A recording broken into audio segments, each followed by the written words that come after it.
Assalamualaikum warahmatullahi wabarakatuh. Perkenalkan, saya Sinta Ulfitania, NIM 1913089, Pendidikan Ilmu Pengetahuan Sosial, NIM Maulana Malik Ibrahim. Di sini saya akan mempresentasikan mengenai materi budaya politik dan media. Budaya politik, pengertian budaya politik. Budaya dalam artian luas adalah cara hidup orang-orang. Sosiolog dan antropolog cenderung untuk membedakan antara budaya dan alam. Bekas mereka mencakup apa yang diturunkan dari satu generasi ke generasi berikutnya dengan belajar, melampaui daripada melalui warisan biologis. Maksudnya di sini bahwa budaya diturunkan dari satu generasi ke generasi berikutnya dengan melalui proses belajar, bukan melalui warisan biologis atau keturunan. Kemudian para ilmuwan politik bagaimanapun menggunakan istilah dalam pengertian yang lebih sempit untuk merujuk kepada orientasi psikologis orang-orang. Budaya politik menjadi pola interaksi yang mengarah pada objek politik seperti partai, pemerintah, perundang-undangan konstitusi, prasangka yang dinyatakan dalam simbol dan nilai. Kemudian sejarah kebudayaan politik. Kebudayaan politik muncul pada tahun 1950-an dan 1960-an dengan menggunakan pendekatan politik yang baru. Almond dan Verba dalam bukunya yang berjudul The Civic Culture tahun 1963 yang menggunakan survei opini untuk menganalisis sikap politik dan demokrasi di 5 negara, yaitu Amerika Serikat, Inggris, Jerman Barat, Italia, dan Meksiko. Hasilnya yaitu pada tahun 1970-an dan 1980-an sempat hilang akibat runtuhnya pemerintahan keterwakilan di 5 negara tersebut. Pada masa perang serta gagalnya demokrasi di negara berkembang yang baru merdeka pada tahun 1945. Lalu isu kegagalan demokrasi yang sempat hilang kembali muncul pada tahun 1996 karena usaha negara-negara Eropa Timur untuk membangun demokrasi setelah runtuhnya komunisme dan kekhawatiran yang terjadi di Amerika Serikat bahwa sudah mulai hilangnya model sosial dalam keterlibatan masyarakat. Budaya sipil atau hegemoni ideologis.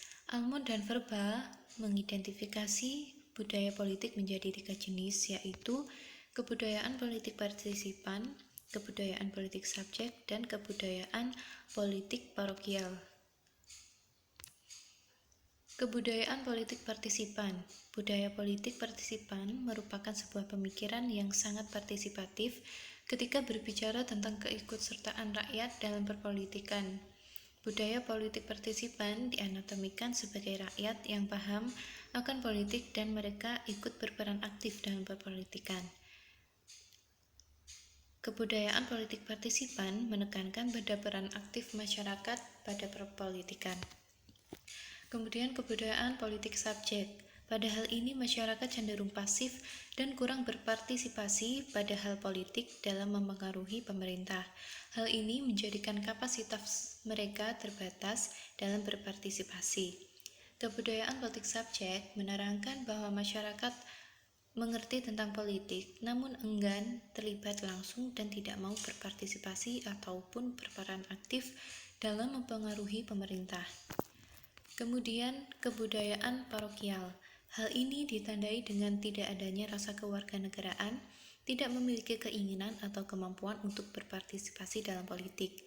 Kebudayaan politik parokial menerangkan bahwa masyarakat tidak tahu menau tentang politik dan tidak mau terlibat dalam keberlangsungan partisipasi aktif dalam perpolitikan.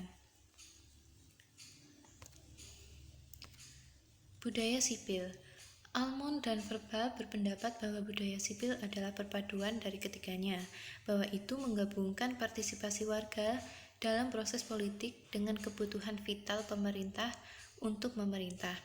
Stabilitas demokratis dalam pandangan mereka adalah dukungan oleh budaya politik yang ditandai perpaduan antara aktivitas dan kepasifan di pihak warga negara dan keseimbangan antara kewajiban dan kinerja di pihak pemerintah. Dalam studi awal mereka tahun 1963, Almond dan Verbal menyimpulkan bahwa Inggris datang dengan budaya sipil dengan menunjukkan kebudayaan partisipan dan subjek. Hegemoni ideologi. Dalam teori Marxis, istilah ini digunakan dalam pengertian yang lebih spesifik. Di tulisan Gramsci, hegemoni mengacu pada kemampuan kelas dominan untuk melatih kekuatan dengan memenangkan persetujuan dari mereka yang ditundukkannya, sebagai alternatif untuk penggunaan paksaan. Hegemoni biasanya beroperasi melalui penyebaran nilai-nilai berjuis dan keyakinan di seluruh masyarakat. Adapun tokoh hegemoni budaya yaitu Antonio Gramsci. Ia merupakan Marxis Italia dan ahli teori sosial. Ia bergabung pada Partai Sosialis pada tahun 1913 dan pada tahun 1921 menjadi sekretaris jenderal yang baru membentuk Partai Komunis Italia. Gramsci sempat menjalani pemenjaraan pada masa berkuasanya rezim fasis Benito Mussolini. Tulisan-tulisannya menitikberatkan pada analisis budaya dan kepemimpinan politik. Ia dianggap sebagai salah satu pemikir orisinal utama dalam tradisi pemikiran Marxis. Ia juga dikenal sebagai penemu konsep hegemoni budaya sebagai cara untuk menjaga keberlangsungan negara dalam sebuah masyarakat. Penurunan kapital sosial. Dalam Bowling Alone tahun 2000, Putnam menarik perhatian ke Amerika Serikat, penurunan kapital sosial. Dia menyorot munculnya generasi Pasifik. Hal ini ditunjukkan dengan penurunan jumlah sukarela sebesar 25 hingga 50% klub dan asosiasi sejak 1965. Dan dengan penurunan tajam kehadiran di depan umum, pertemuan kota dan sekolah, serta keanggotaan dan pekerjaan yang diselesaikan untuk partai-partai politik. Pandangan Putnam yang dipengaruhi oleh komunitarianisme menjelaskan menurunnya kapital sosial dengan berbagai cara. Namun, dari perspektif sosial, demokrat alternatif, penurunan keterlibatan sipil dijelaskan oleh kemenangan kapitalisme konsumen dan penyebaran materialis dan individualis nilai-nilai. Kemudian tentang tokoh Robert de Putnam. Ia lahir tahun 1941, yang merupakan ilmuwan politik dan komentator sosial Amerika Serikat. Karya Putnam telah membangkitkan minat kembali masyarakat sipil dan memusatkan perhatian pada pentingnya kapital sosial. Sosial jaringan dalam masyarakat yang membangun kepercayaan dan kerjasama serta mengembangkan aku menjadi kita. Karyanya yang paling berpengaruh, Bowling Alone, The Collapse and Revival of American Community tahun 2000, menggunakan gambar seorang pria bermain bowling sendiri, bukan dalam tim, untuk menggambarkan penurunan aktivitas komunitas dan keterlibatan politik di Amerika Serikat. Di antara penyebab penurunan ini, Putnam mengidentifikasi meningkatnya pengaruh televisi, keluarga dengan 2 karir, dan perjalanan yang lebih lama.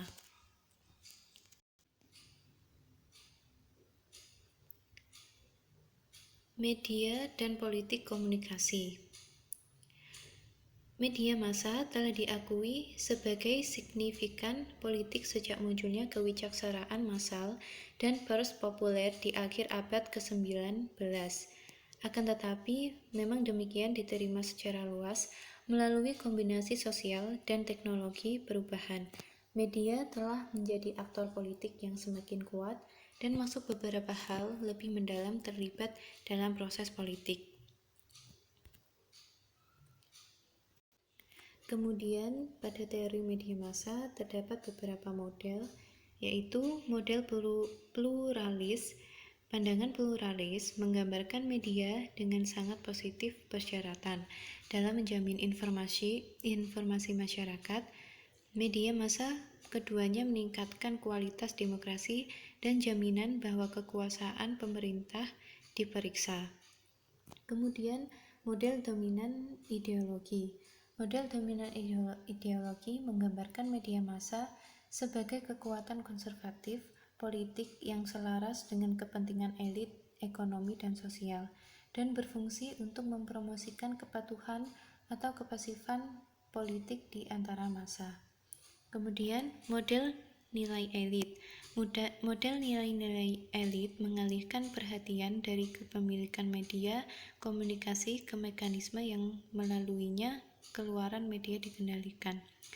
Dan yang terakhir, model pasar. Model ini menawarkan dengan gagasan bahwa setidaknya media massa milik swasta harus dilihat sebagai bagian dari proses politik. Itu membantu menjelaskan beberapa tren penting dalam kehidupan politik. Kemudian, media demokrasi dan pemerintahan. Media sebagai penjaga demokrasi. Media secara tradisional dikatakan mempromosikan demokrasi dengan dua cara utama, yaitu dengan mendorong debat publik dan keterlibatan politik, dan dengan bertindak sebagai pengawas publik untuk memeriksa penyalahgunaan kekuasaan. Media sebagai peran pengawas, dalam arti tertentu, merupakan bagian dari debat politik argumen. Peran media dalam perspektif ini adalah untuk menjamin publik dengan meneliti kegiatan pemerintah dan mengungkapkan penyalahgunaan kekuasaan. Kemudian, media dan pemerintah. Terlepas dari dampak baik atau buruknya demokrasi, keunggulan file media massa di era informasi telah mempengaruhi proses pemerintahan dalam berbagai cara. Cara utama media mengubah kepemimpinan politik adalah melalui minat yang semakin besar dalam kehidupan pribadi dan perilaku pribadi para senior tokoh politik dengan mengorbankan kebijakan dan ideologis yang serius dan sadar perdebatan.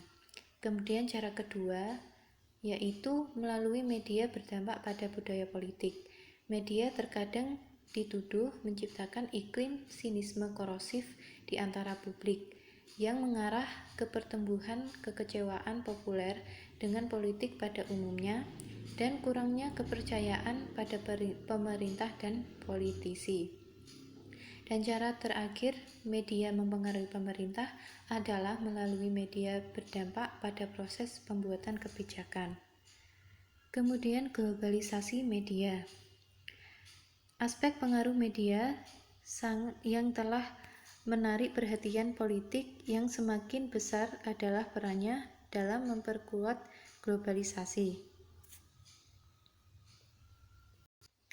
Pada intinya, peran media sangat penting dan saat ini telah mengalami kemajuan yang pesat. Dengan media, informasi-informasi mengenai politik dan pemerintahan semakin mudah untuk diperoleh, bahkan dalam jenjang internasional. Komunikasi politik, mesin propaganda. Gagasan bahwa pemerintah dan media selalu berlawanan dengan kekuatan yang terakhir mengungkap kegagalan dan kekurangan yang sebelumnya, baik untuk kepentingan umum atau untuk keuntungan komersial, sangat menyesatkan. Sebaliknya, media sudah sering melakukannya dikendalikan langsung atau tidak langsung oleh pemerintah dan digunakan sebagai media dakwah. Propaganda media juga merupakan fitur penting dari rezim komunis. Uni Soviet misalnya, tidak hanya menjalankan sistem sensor yang ketat media massa, tetapi juga memupuk budaya jurnalistik sensor internal yang menuntut dokumen total dari ideologi dan kebijakan komunis. Baik media cetak maupun penyiaran digunakan sebagai propaganda alat oleh otoritas Soviet dengan konten media yang mencerminkan negara pada setiap tahap dalam sejarah Uni Soviet. Kemudian spin politik atau politik berputar. Dalam konteks demokrasi liberal, di mana keberadaan media bebas mengesampingkan propaganda resmi dan bahan mentah manipulasi ideologis, pemerintah telah membentuk agenda berita teknik baru untuk kontrol dan penyebaran informasi. Sering digambarkan sebagai manajemen berita atau pemasaran politik. Penyajian informasi dan kebijakan yang menguntungkan atau apa yang kemudian disebut spin telah demikian menjadi perhatian utama pemerintah modern. Baik, itu saja yang bisa dapat saya sampaikan. Kurang lebihnya saya mohon maaf. Wassalamualaikum warahmatullahi wabarakatuh.